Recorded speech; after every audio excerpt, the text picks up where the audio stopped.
So the next type of Mayim, which is one of my favorites, is called the flying Mayim. This is used in songs that are really fun, really high energy, and if you're doing it right, you're parallel to the ground. So don't freak out, this one is pretty fun to do. Basically, it's a regular Mayim with a bit of a push jump to it. So it's still 4 counts, and this is what it looks like. Everyone who is doing dance usually, that has a flying Mayim in it, at that point is usually holding hands. Because when you do a flying Mayim, there is just a natural pull that when you're all holding hands, that momentum stays in the circle. So for a flying Mayim, what you do is you're holding hands with everybody. So then when you cross over with your right foot, you're already starting to lean into the circle, because what you're going to do is kind of cross your legs up behind you in the air.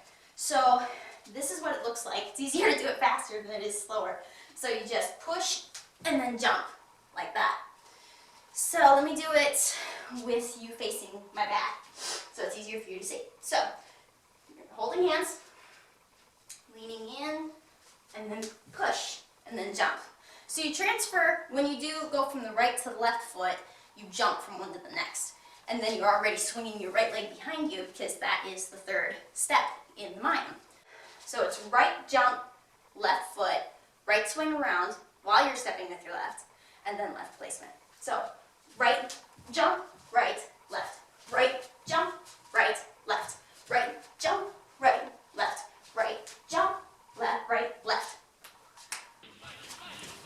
Okay, this has been the dance tutorial for the Mayim dance move.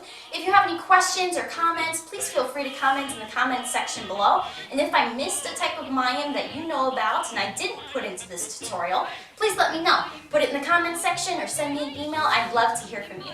So, until next time, go forth and dance.